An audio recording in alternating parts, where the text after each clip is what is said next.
ile kitu unaweza fanya na uguze Mungu. Ai, Bwana Yesu asifiwe. Kuna watu wa kuosha choo, wanaosha asubuhi wanaenda nyumbani. Kuna watu wa kununua tu tishu, wananunua tishu wanaleta kanisani. Kuna watu wa kufyeka huko kanisani.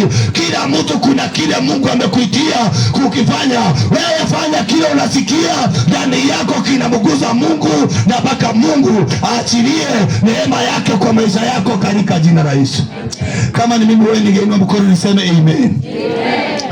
Natamani kuguza Mungu kama vile Finehasi alivyomguza Mungu. Sasa maandiko inasema hivi ya kwamba wakati alifanya mambo haya, jambo hilo likampendeza Mungu sana, mpaka Mungu akafurahia.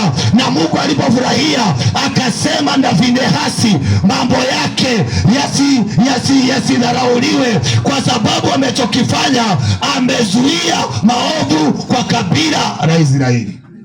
Na Biblia inasema kuanzia dakika hiyo waliokuwa wagonjwa wakapona.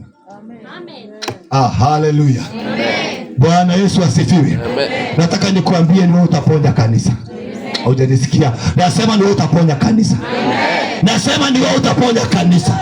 Ni wewe utaondoa uchungu wa Mungu kanisani, kwa sababu kuna mambo inaharibika na Mungu akiyatazama ana mambo haya yameharibika. Lakini wewe ukisimama katika hiyo nafasi, nataka nikwambie hiyo nafasi utakayosimama lazima itaguza Mungu.